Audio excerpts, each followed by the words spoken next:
Hello, ladies and gentlemen, and welcome to the Learning to Be Human podcast. I'm your host, Christopherlinkenbach. And on today's podcast, we have a very interesting individual. He's actually my therapist, Dr. Bob Beare. And just a couple things about Dr. Beare is that he is the founder of the Deep Waters Retreats, which I have been on and participated in, staffed, and have found absolutely transformational. For those of you looking for deep healing, you can reach out to myself or him and we can dive into that together.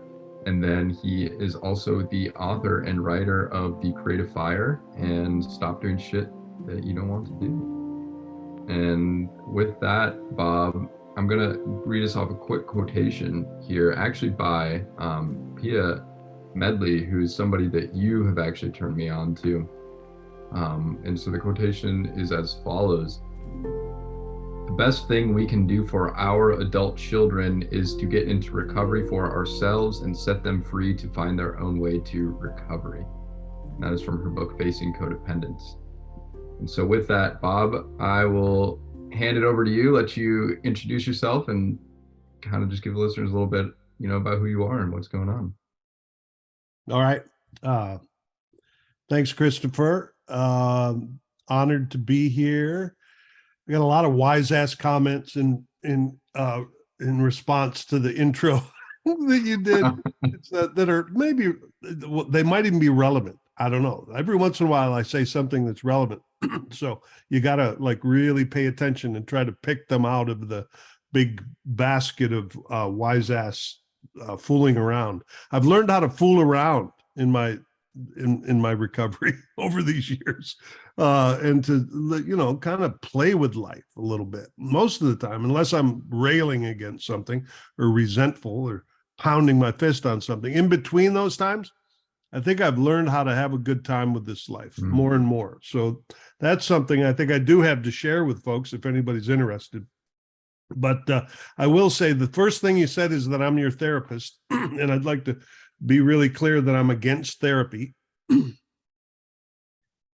Then I like to leave a little pause there for like dramatic pause. What does he mean by that?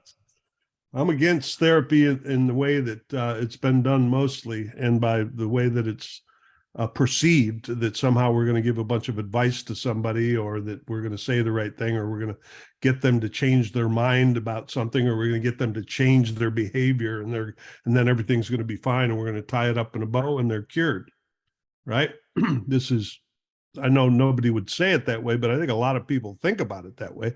And for me, as a healer, that's even a misnomer, because who I'm going to hire to heal me. And although I have to have other people around, it's a paradox. I have to be around other people on the path in order to heal. So I don't see myself so much as a clinical therapist. I think the clinical industrial complex is a problem, and I do not want to be associated with it. There's a great benefit in keeping folks sick. I don't say that my colleagues are doing that consciously, but it's like, it's under the surface. It's like, I'm the one that's going to heal you, and you can't be healed without me. And a lot of us are crazy, us therapists. It's a little bit like criminals and police. They both have the same personality profile. You can look at therapists and people with mental illness, and you pretty much got the same personality profile.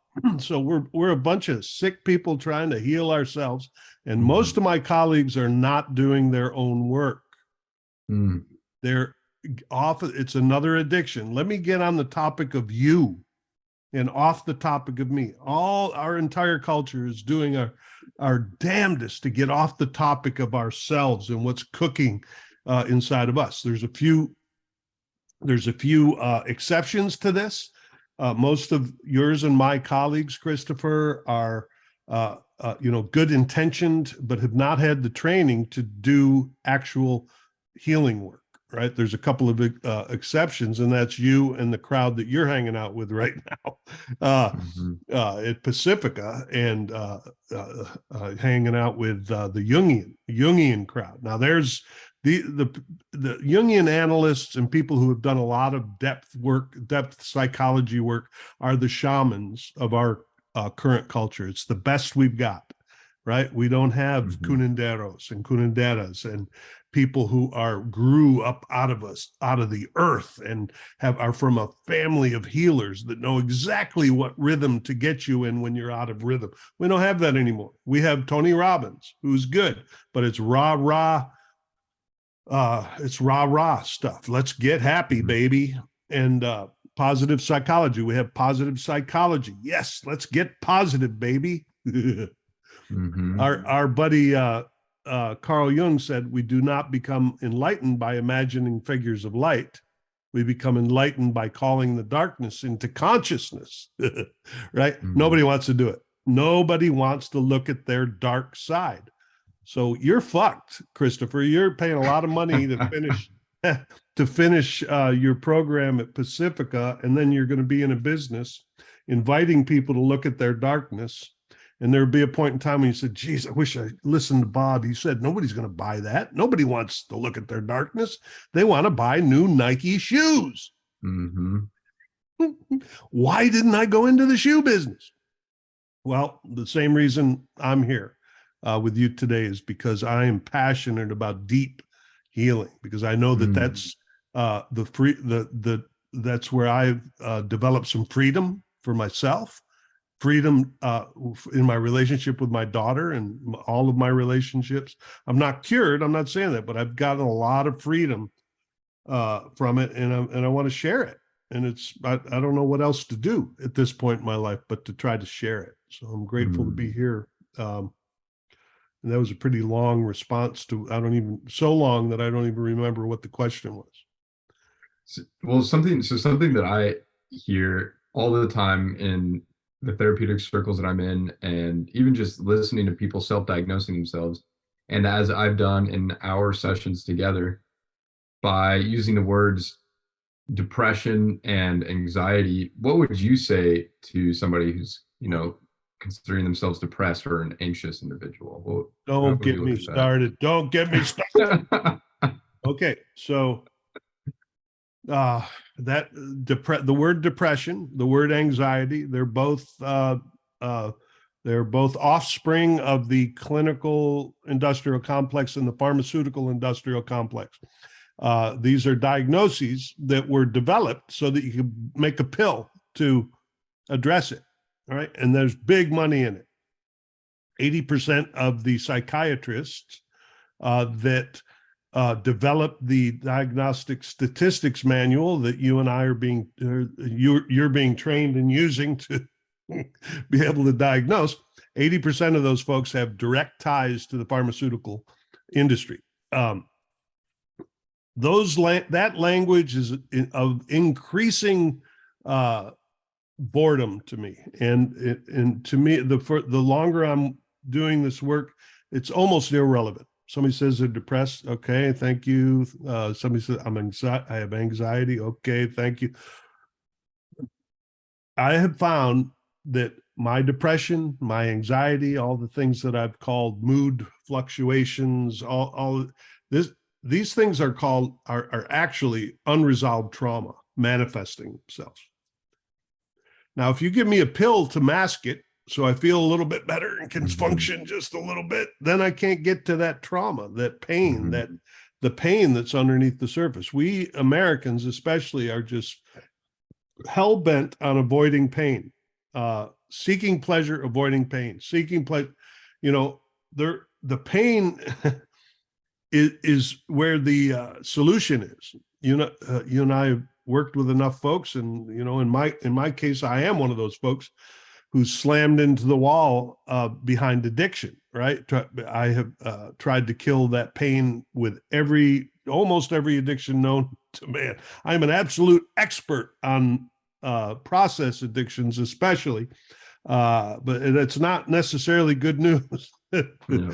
But I've also found a solution over the years, and it has to do with, it's a spiritual solution. I hate to use the S word, but when I say spiritual, this is what I mean by it. I mean that I have become just a little bit more aware of the actual nature of the universe, a little bit, like 1.001%.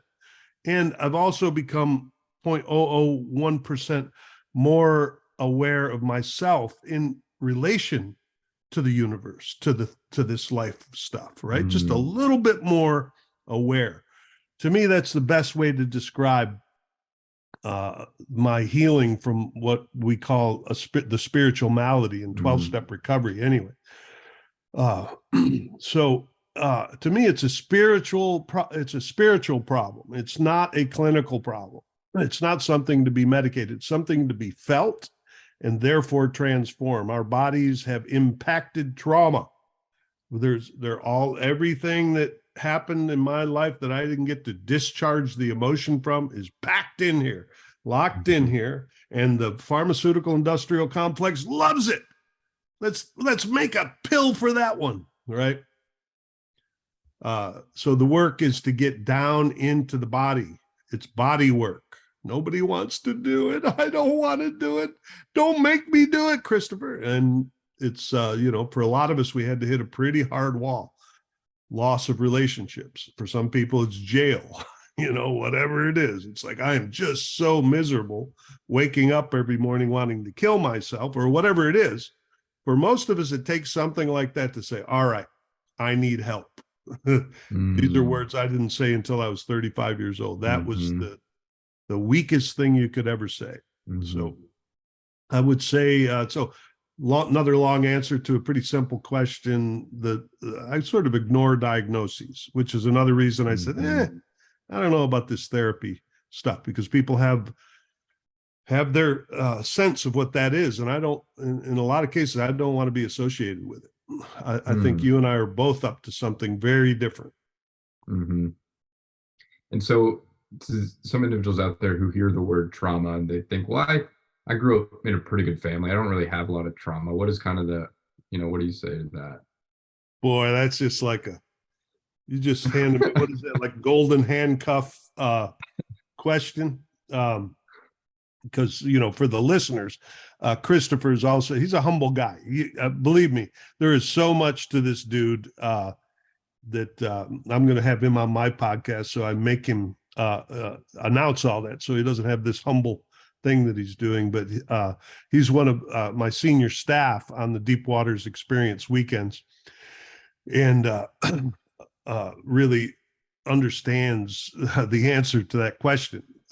And I'm not going to do the whole routine. There is a video coming soon on the creative at bobbeare.com that outlines what we call the trauma tree, right? The trauma tree is the very best tool that I've found for addressing this widespread misunderstanding of what trauma is. And the very short version is, a lot of people come to these weekends. We start talking about trauma, and the first thing they say is, I'm from a good family, right? And I say inside myself, because I'm really a nice person, not really, but inside myself, I say, what the fuck does that have to do with trauma? But instead, I say something more like, that's interesting. Well, let me kind of outline how trauma shows up. And actually, the people that have had, most people, and I'll ask your listeners right now to just answer this question, what is trauma? And, this isn't a live show, so we can't but I'll guarantee you, if we were a live show, there would be, it's, you get hurt and it's like violent, and it's, abuse. And that the word abuse is what most people think trauma is, some kind of major, catastrophic, intense happening, like car accidents or divorce or suicide or those kind of things, or some kind of beating or sexual trauma or that kind of thing that happens in childhood. Yes, of course, that's trauma. The folks that have that kind of trauma have one advantage, and that is that they know where their work is. The rest of us think we don't have it. And therefore, we're running on our own self-will, slamming into walls, wondering why we're doing it.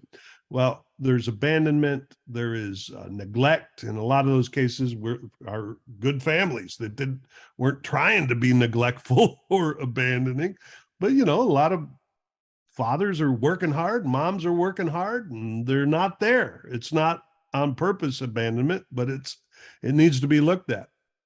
When little kids are not getting what they need, they make up things about themselves. The biggest one is enmeshment, which has to do with playing different roles in the family to try to compensate for dysfunction. And I'm not going to launch into the big lecture in this forum, Christopher, but I know that's what you're poking at. And there's I wrote a book called Stop Doing Shit You Don't Want to Do, How Unresolved Trauma is Running the Show, that outlines all of this. And it's also, I have a genius person working on the videos for that process. And I think that's you, Christopher. So that it's an online program, but right now it's in book form, and that's on the website also. I think, just to directly answer the question, is it takes some study to understand what trauma is. I mean, we're not going to get it here in this podcast. There's so much that influences our trajectory of life. And here somebody is coming into yours or my office. They're 40 years old. They're in the job they don't like. They're in a marriage they don't like. They're treating their kids bad. They're using something, and they don't have any idea how they got there. And I know exactly how they got there. Something happened in their childhood, or a lot of things, that took them off of their authentic path, even an eighth of an inch. And then by the time you get to 50, you're no longer in touch with what Pia Mellody referred to as the inner child, which is a really good metaphor for healing. What the inner child, or our golden child, or that original authentic part of us knew was right for us. We're so far off of that. And the work is to go back there, do the grief work, and the offload the mountains of pain that's in the way of living our life. It takes a lot of support too. We can't just do it up in our heads, right? Even a smart guy like you, I think probably when you and I first met, I said, "Wow, you're brilliant." And I don't mean that as a compliment. So you mentioned earlier that, and just for anybody who's out there listening, I did an episode on the trauma tree right before this as well. So check it out. I believe it's episode 23. If you want a little more in-depth explanation, then also check out Bob's explanation as well, which would be probably way more in-depth and way better explained. But if you want a brief, put together explanation of that, you can check that out. It's really helpful in understanding trauma. Bob, earlier you mentioned that you found freedom in your life, and I'm curious what that is an outcome of previously, what the actions are to have found that freedom. Yeah. Well, I took a pill. I had a surgery. I'm kidding, but that's kind of the Western way, right? I just went to, or I got a shot. I just did get some, I don't even know if I should have done it. I probably should have consulted with you, Christopher, the thinker, but I got a, my knees are bothering me, and I got and he says it's bone to bone. So, all right, get to the gym. And, but I got 2 shots, steroid shots. That's the word I was looking for, cortisone or whatever it is. So yeah, the Western world wants to ingest, surgically intervene. And, it's possible to take the worst of whatever it is, when it gets really bad, to take the top of it off with clinical interventions, right? EMDR. Those of you that have that in the last, I would say 10 years, but last 5 years, it's become the go-to intervention for PTSD, post-traumatic stress disorder, which means something bad happened to me. my body, which is a brilliant mechanism, is terrified that it's going to happen again, and I am not able to function. This is PTSD, and EMDR is the best intervention for taking that off the top so that we can at least function. And because what happens is our brilliant system brings that memory up to the top of our memory banks, right? So that it's like we're looking out for it all the time, for that bomb to drop or the car. I mean, when I had a car accident a year ago. For the first 6 months, I was like at every stop sign that came back up, I'm ready for it. I'm ready to get hit again. And I've done EMDR in a couple of other incidents that have happened in the past, and it takes the edge off of the reactivity. It's a really good Band-Aid. I don't know. It's even beyond Band-Aid, whatever the next metaphor might be. Pills and injections and all that shit are Band-Aids. This is EMDR actually goes back to the memory and in a very specific way, a very researched and quality way. You release the panic. Is the way that I'll say it, because the memory stays up in our very short-term memory, and EMDR helps us to release that, at least let it settle back into longer-term memory. Very, very powerful process. It doesn't necessarily, and this is where I would diverge from it, and send people to our work that you know about, which is to actually go back and transform the incident, transform it, and maybe even allow it to be part of my life. It happened. It is me. It's part of me. And to integrate it into who I am without having it be this horrific. You know, we try to avoid grief. Like it's a horrible thing. It's like, it's even become a word in our culture that's like a bad word, right? Grief. Oh, it's grievous, you know. I don't know, man. When I touch my grief, I don't want to, right? Because I'm who I am. I'm a human. We don't really want to grieve, and we live in a culture that doesn't do much of it. So I'm not used to it. It's coming through a pipe in me that's kind of blocked. But here's the bad news about that. I'm also blocking my joy when I block my grief. Those, we all know that tear that comes when we see a little kid that we love. Oh, I love you so much. Yes, it's so beautiful. And I'm grieving my loss of my childhood, possibly, or, you know, for me, I lost a child back in '87. And right now I can feel that grief right there, just the memory of her. And now I can kind of let it come up, but not have to like think it's this horrific memory. It's a flow of who, it's the river of me, right? And on that river is true, deep, beautiful joy that I block when I block the grief. So we have to get down in there, and it takes support and community and some people that know how to do this stuff. So I'm so grateful that you are training. Yeah, you know, you're young and very young. Unbelievable. Who are you? How did you get? I didn't even care about anything within me until I was like 35 or so. So you're like amazing, man. Very, very. I love you and grateful that you're bringing us, because you know, right now there's probably people listening to this old guy saying, I don't know about that shit, but they'll be able to hear it from you. Think about it. You know, I received that love, and you know, I just want to let you know I love you as well, man. And something that's coming in right now, and I think this fits in with the grief, is that when somebody comes to you and they say, I'm suicidal, what is your thought process with that? Where do you go in your work? First thing that came to me was,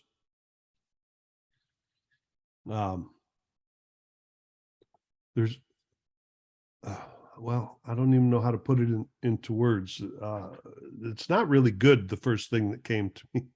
Mm-hmm. But I'm going to say it out loud. There's some kind of humor in it for me at Mm. first. Mm-hmm. I wouldn't never necessarily make a joke to somebody who's telling me that. Mm-hmm. But oftentimes, it's being shared in a way that it's like the worst possible thing that could ever be said, right? And I'm just kind of a counter dude. It's a little bit like Yes. somebody saying, I really hate this using alcohol that I'm doing and I can't stop. My response to that is, my brother, go get some more, uh, as opposed to You, stop, right? Because I want you to get in enough pain where you're ready. It's sort of the opposite. It's like mm-hmm. tension of the opposite. Somebody comes to me and they're suicidal. It really depends on what's happening here. Is this somebody that's calling me that is in so much pain? They're telling me, I'm going to kill myself right now. And I promised that I'd call you. I'm calling you. And now I'm going to go kill myself. Now I'll take it fucking serious if that's what we've Mm-hmm. got. The other 99.2%, it's like, all right, what an opportunity. Mm. For what? It's not, yeah. What an opportunity for growth, man. It's like the Mm. pain is finally sufficient that maybe you're willing to listen and take some suggestions. Because that's what it was for Mm. me. That's how I got here 31 years ago. I was ready. I was waking up every morning fucking miserable. And I actually, suicide, it ain't great, but I understand it. It's like you're waking up Mm. every day uh wildly miserable and don't have any solutions. I didn't have any solutions. And then I just, uttered the words, I need help. And, when you're hurting that much, somebody going to drag you into a 12-step room, into a therapist room or somewhere where somebody's going to say, all right, come on, let's get you a treatment plan. Let's go. Mm. And then, it doesn't get better, but at least I'm not doing it all by myself. And then it gets a little worse before it gets better. And by then Mm-hmm. I've got a bunch of people in my life that I can lean on that have been there, by the way, which is that Alcoholics Anonymous, there was several thousand years of people not having any clue what to do with alcoholism until 1935. And those guys figured it out. It's very complex. The answer to alcoholism is another alcoholic. Mm. Right. Very complicated. Oh dear. No, the if I'm suicidal, I got to be with somebody that understands deep pain, and that's the beginning of the doorway out. Mm. I don't want to act like I'm being cavalier about suicidal ideation. In fact, that's the only time that I start thinking, maybe we'll get him some meds just to get him so he doesn't kill himself. Mm-hmm. And Mm-hmm. actually, I don't really work. When I hear suicide, I think it's serious. I'm going to refer. Yes, of I don't have course. the Yeah. resources or the energy anymore to deal with it. Let's get him in the hospital. Let's get him somewhere where they're set up for it, and then maybe we can start doing some healing. Although most psych hospitals aren't going to refer somewhere to actually do healing. They're they're actually the point of the problem. But it's very good for locking people up when needed. And there was times when I probably should have locked me up. I've been there. So uh, I don't know if But did I answer the question in any way? yeah, and what I'm hearing from you is very in line to just sort of the Jungian thought process, and not to take, the idea of suicide, which you're not in a light context, but to come with it from the perspective of recognizing that it is something deeper, asking for help. And when our psyche, which doesn't really understand how to deal with this process, part of that trauma could be just immediately thinking of just going into suicide. But what I'm hearing from you, and once again in line with the Jungian beliefs, is that when somebody comes to you and says, quote unquote, I'm depressed or I'm suicidal, there is an element inside of the therapist, the healer, who has wisdom in knowing that there is an opportunity here. And something that I'm learning in graduate school right now about depression, and I know how we feel about that word, but about sadness and about, these deeper feelings, is that it could actually be God pulling us down into the earth. If you think about depression, it is a depressing energy. It's pulling us down. And yeah, I think it's really easy for us in our sort of westernized way of thinking through our ancient, well, not through our ancient, but through our understanding of Christianity, that God lives up in the clouds somewhere. But in reality, God lives in the dirt. And so depression pulls us into God, and it is a calling from God. And so I think it's really easy for us to, get in that sadness or that depression and think, oh, I don't like this. Where's that band-aid? How can I fix this depression? And something that we learn in depth psychology, it's not about fixing the depression, it's making the depression not have to be a symptom in the first place, because the depression is a calling of something. Is that correct in what I'm saying? Yeah, I like Yeah. that. Yeah, that is very Jungian. And I Yeah. hope all of your folks that are listening know what we're saying when we say Jungian. What the hell's he talking about? Some union? Are they in a union? I didn't think unions were happening anymore. I thought the right-wing politics swept that away, except in the Northeast. But anyway, Carl Jung. We're talking about the philosophies of Carl Jung, which here's a radical statement too. You can take this up to the Bay Area with you next time, like a football, and say, hey, my therapist said this, and then just see if it falls on the floor like a big wet towel. But I think 12-step recovery is the popular manifestation of Dr. Carl Jung's work. And I don't, and because we needed a dumbed down version of it. Very few people are going to go read his collected works. You're going to, a few other people are, but it's very dense, and he was a genius, man. He was like, and he changed his mind 95 times along the way, which is another sign of a genius. But the looking at ourselves and finding a spiritual solution that's unique to ourselves, all of the unloading it with someone is sort of confession, but not really in 12-step recovery, nor is it in analytic psychology. It's not the same thing as the religious confession thing. It's about getting real and learning how to accept ourselves and the universe the way it is. Yeah, and making connections with human, making a deeper connection. Depth psychology is about experiencing ourselves in a more full range kind of way. So we are trying to get more in touch with ourselves. I mean, there's so many cliches that we could use to talk about all this, and it really doesn't ring the bell until we're in the room with each other.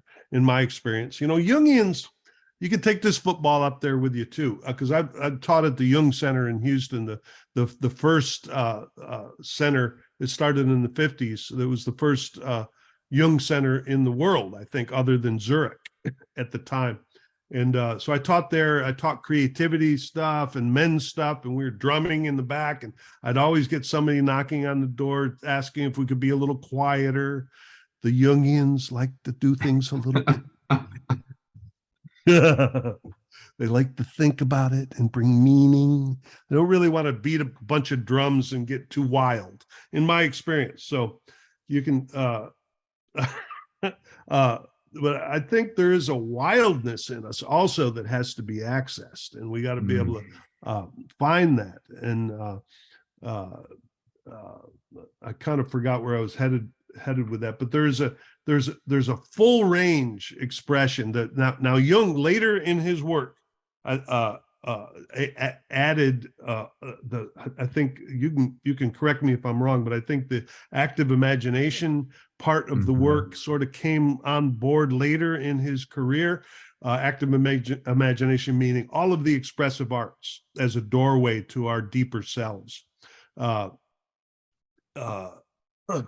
a theater guy and a musician. Those are the two things that aren't really on the list of active imagination things in the Jungian world. They are, but they're sort of like a side dish that because Jungians like sand tray and slow, like Feldenkrais movement, And I really always made too big of a mess for the Jungians, but I think I am one. I don't know. I think they'll let me in the club, won't they, Christopher? I would think so. Okay. Here's a kind of a curveball, and I'm gonna ask you this because I know you've been on a 10-day Vipassana retreat, and that's really kind of the depth of my own philosophy about understanding this universe. It's the closest I think I've come to understanding anything, which is just focusing on my breath for 10 days. And I'm curious then, using the vocabulary of our well-known teacher, S.N. Goenka, that any sort of symptom, depression, anxiety, is a result of not seeing reality as it really is. What do you think about that statement? Yeah, it's the same. It's the same topic as the spiritual malady in 12-step recovery. I don't see myself accurately. I don't see the universe accurately. And every little drop of increased accuracy I get around that is increased spiritual maintenance. I'm not even going to be ridiculously bold enough to say, oh, I agree with Goink.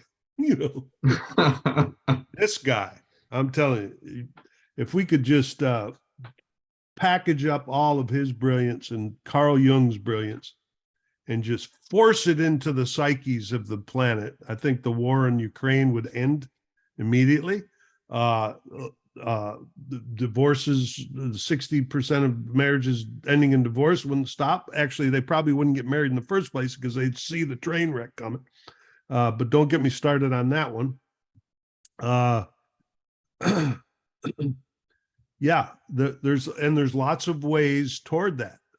Again, these are the things that the doorways to these solutions are not Nike shoes. They are not shiny objects. They are things like, okay, come and sit for 10 days and let us teach you how to be absolutely still without your phone, without any and eating lightly. And then we're going to focus on one little part of your body for a day, maybe two. And then maybe we're going to have you breathe and pay attention to that breath and the way that it's working. And then maybe we'll let you look at a part of your scalp, just one little part. We'll give you a day on that. Then we'll give you a couple of days to start moving and having access to actually observing your own body and the sensations in your own body. We're people that think we're so smart, we know everything, right? We don't know shit. We don't even know anything about our physical being. The 10 days that I spent, first 3 days, but day 3 is pretty miserable. Then I had a big breakthrough and I got the rhythm of this, paying attention to my body and the breath. And then the light, it was a high of sorts that was dangerous for a guy like me that's in a lot of 12-step programs. In fact, I talked about it like I got so high, I blew a gasket or something. It was like, oh, I got nauseous. Or what do they call it in an engine when you blow the engine? I blew my engine. Then for a day, I had to just sit still and not even try to do that mechanism because, I don't know if you know it or not, but we people with addictions secretly live from, if a little is good, a lot is better, more. And I even did it with this wonderful process. Yes. So the answer, that is the doorway to it's also another way to talk about healing trauma, right? These little sensations in my body are trauma. This is hard to talk about right now. I'm somebody's listening saying, what a bunch of shit that is, probably. But I know that these little sensations that I have in my body are the surface of the unresolved trauma in my body. I know it. And when I can stay with it and feel the discomfort, and let it release. Stay with it long enough to release. I know you know more about it than I do, but I think that's how it correlates to the work that we do on the carpet with psychodrama and bioenergetics and accessing deep emotions in the body through psychodramatic work, and then releasing it and having that feeling of being high, a natural high, which I think is how we're supposed to feel all the time. But we've got so much trauma and unresolved stuff. We're blocked from it. I think those are both techniques to get down to the deeper parts of us. So, yeah. And I like saying the word goinka, goinka, goinka. I love how you say that. How does you mentioned you did work in creative space at the Jung Institute. How does creativity, how can that creative expression be a medicine? Right. Okay. So Carl Jung and all of his followers since then have analyzed 1 billion dreams, I'll bet. I don't know what the numbers are, but part of the analytic process, the training process, is to analyze your own dreams and analyze all of your analysis dreams. So what it became a science of what is going on in the dream time. So most of my clients, when they first come into the work, we talk, I had some dreams, and is it what do you, and I think you and I have already had this conversation. So what is that thing that people always say about their dreams? There's one word that is universally used. They're weird. It's weird, right?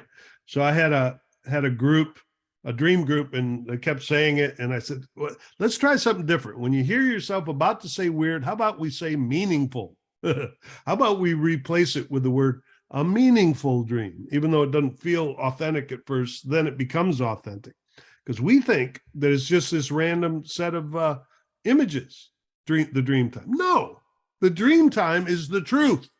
The dream time is coming to us, telling us what's actually going on with us, and not only us. It's connected to the term that Jung coined, the collective unconscious. It's not only these images that are coming that I've never seen in my life, a minotaur or an odd character out of mythology that I've never even known. It comes up from the depth and shows up in my dream. That what is that? What is going on? Where is that coming from? Is it just weird shit? No, it's deeply meaningful. It is the truth, and it is whatever that other side is that we're all, so mysterious and we really would like to get in touch with. It is our most direct source for it. The dreams are telling us the truth. We just don't know the language. It's a completely foreign language, and it has to be learned. And that's what Jungian analysts do, is train people how to understand that other language, right? And we have our own way of, if you're not going to study the symbology of dreams, which is a vast study. I haven't studied it that much for the most part with my clients. I just say, what do you associate to that image? At the very least, we can start to say, well, wait a minute, that image resonates with this in my waking life. And then we begin to tie them together. And the dream time will start sending us more dreams if we start treating them as meaningful versus weird, right? So that's my sort of intro lecture on why the expressive arts is important, because the expressive arts take us to the same place. When we are sitting with a hunk of clay, it's a mindfulness practice that gets us out of our head and into a sort of transcendent state, right, where we are open to images emerging. There's images that come out of clay that, wow, how did that happen? Where did that come from? If that happens to be your medium, maybe your medium is writing. Maybe you can. Maybe that's why poets tend to go crazy, because they are mining the depths of the psyche that we are ignoring. I also think that about people with schizophrenia. They're accessing images that are locked in the collective trauma, and it's come, Mm. and their ego is a little bit more porous, and the images are coming flooding forth, and we say, wow, that person's crazy, when actually that person is accessing your own unconscious shit. It's under pressure. It's going to come up somewhere. So one of the ways to let the pressure off yourself and the collective is through the expressive arts. That's The Creative Fire is a book that points directly at that and gives some good practical ways to do it without having to, we all think we have to do masterpiece, museum quality painting or something like that. No, in fact, that's problematic. We just need to be doing something creative to keep that flow from the unconscious open. Do you want to speak a little bit more about what the Creative Fire is? The book, you mean? Yeah, Or just as a concept? both. Well, I think it's self-explanatory as a concept. Where there's a cauldron underneath us waiting to be expressed, right? And we do our very best to keep it down so that we can stay in the cool, stay above in the cool, intellectual, above ground world, because we want to keep it very ordered. We want to keep it all on the shelf, very ordered. And if we get down into that messy paint and dance and movement and theater and arts and any kind of writing with depth, we'll disturb all this stuff up on the surface, and it'll all melt and be messy. So we don't ever go there, right? But there is a fire underneath us that will get our attention eventually. So it's therapeutic. If everybody did their art, whatever that is, their creative expression, absolutely put you and me out of business. Absolutely, immediately. Because it's in traditional cultures, you have a shaman, of course, who does a lot more work to try to be able to do healing work energetically, but the whole tribe is dancing and doing whatever their art is. It's a natural thing that we have sort of lost in this culture. Mm.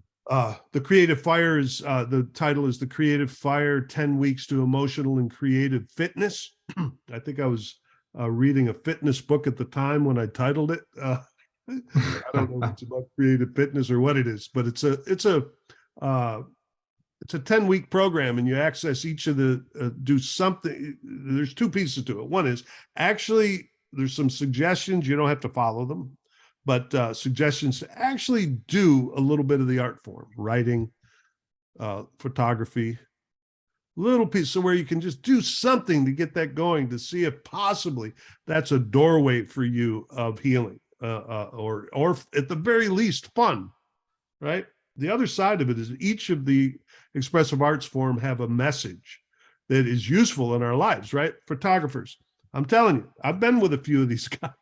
They see details in life that you don't even know are there. It's like, whoa, look at that. Look at that leaf, the way that's hanging there. It's like, in other words, paying attention to the details of life. Thomas More said that is the definition of care of the soul, being able to pay attention to the details of our life. We're usually so busy, the photographer in us doesn't even notice what the fuck's going on, that we don't see anything. We're rushing through this thing. So that's just one example. Little exercises to access the wisdom of the painter. Sees colors in a certain way that I just don't take the time to do unless I, the actor has a spontaneity that. So each of the art forms take us to a healing place if we allow it. Mm. Well, it's beautiful, and I feel the energy of this podcast is sort of winding down, and I'm curious with that if you have any final bits of wisdom to anyone out there. Well, all I have is my experience, Christopher, and hanging out with the new wisdom for me is stop doing shit you don't want to do. It's catchy, I think it's gonna I'm noticing it jumps, people notice it, and then they wonder what I'm talking about. What I'm talking about is how we're being run by unresolved trauma. underneath the surface of us. Mm-hmm. And if we want freedom, we're going to find it by going to that deep place with other people. You know, we cannot do this work on our own. I probably lose people immediately when they find that out. Sorry, brother, but you're going to have to get to some meetings. You're going to have to get in a group. You got to be around other people that are on this path, because we are in a rhythm of superficiality in this culture. And if we don't step out of it into a rhythm of depth, to begin normalizing that, we'll just rubber band right back to Twitter's superficial interactions, right? Nothing against Twitter. Actually, I'm learning that whole game, but there's a way to go deep on Twitter too. It's the same dynamic. Shall I be the homogenous person who says, be strong, be good, be right, or whatever the hell they're saying, right? Or shall I be the person who says, stop doing shit you don't want to do? And of course, the really advanced version of this is start doing shit you want to do. I bought a boat this year. Whoa.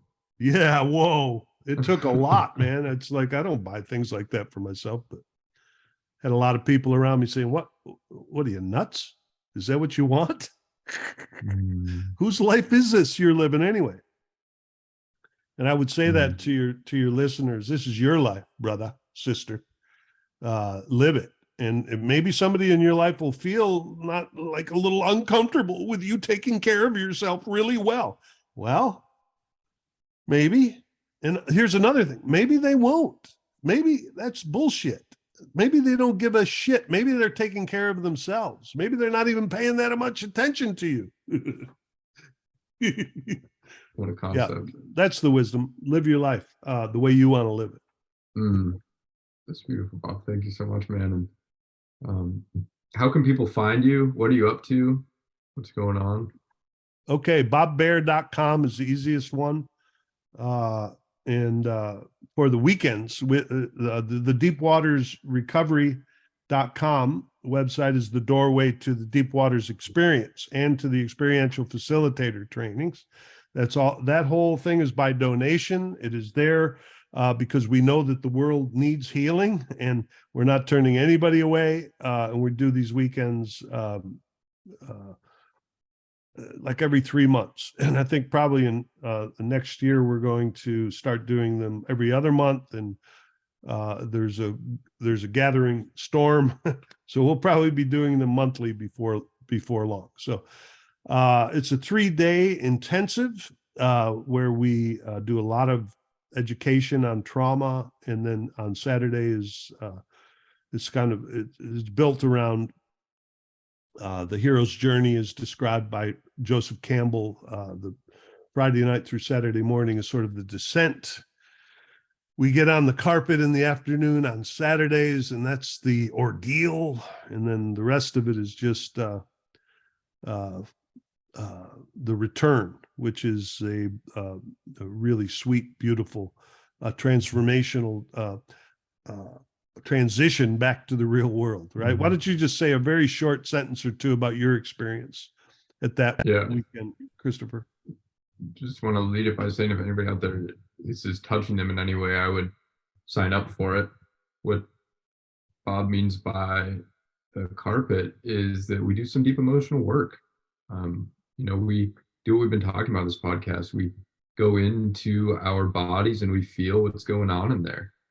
And it's a very transformative experience. And every weekend I've gone, I've always felt very light afterwards. And I feel that something that I've gained from these retreats is not only that I'm able to go in and feel these wounds inside of myself, but there's also the support of the intellectual education going on as well. So my intellectual mind, my ego, has something to chew on while the body is also being healed. So it gives me an understanding of what's happening to my body, what we're going to do, and then we go through the process of healing in the carpet work, which is just going into some deep emotional wounds and healing, and then we come out transformed. And feeling reborn and new and creative. And so that's sort of just how I feel about the weekends, and highly recommend them. And if, I'll be staffing this next one we have coming up in March, and then going into the future ones as well. So if you do want to come to any of these, you can reach out to me as well, and we can get you connected into that. Yep. So it's deepwatersrecovery.com and bobbeare.com. You can find me for the weekends for individual coaching, group counseling and coaching, and I don't know, a couple of books I've written. So I'd love to connect with you. The main thing is, like, I guess I'm supposed to be talking to people about joining the mailing list or the subscriber list for our newsletter. Mm-hmm. And you can find that out by going to bobbeare.com easily also. All right, enough promo. It nauseates. What's your Twitter handle? What is it's at Dr. Bob Beare with an E Nice. on it, Beare. I'll put that in the show notes as well for anybody who's curious. So that'll be there as well. And I'm a Twitter person. I've surrendered. Learning the game. Well, heck yeah, man. It's good. This was a good time, Christopher. Thanks for doing this act of service. I mean, you don't have to do any of this stuff, man. I think you just do some really good stuff. Do you get to promo your stuff here or what? I do some solo podcasting as well, and then it really is an opportunity for other people out there to hear. And I'm kind of at a place in my life where I'm sort of taking a step back and recognizing that my role right now is in helping others promote their message. And I know eventually my time will come to have my own stuff to promote and put out there, but right now it's really helping others with their message as I learned, so that's kind of where I'm at the moment. Beautiful. Well, thanks for letting me play here. It's been great. Got it, man. Yeah, thank you so much, and thank you all for tuning in. We will catch you guys in the next one. Bye.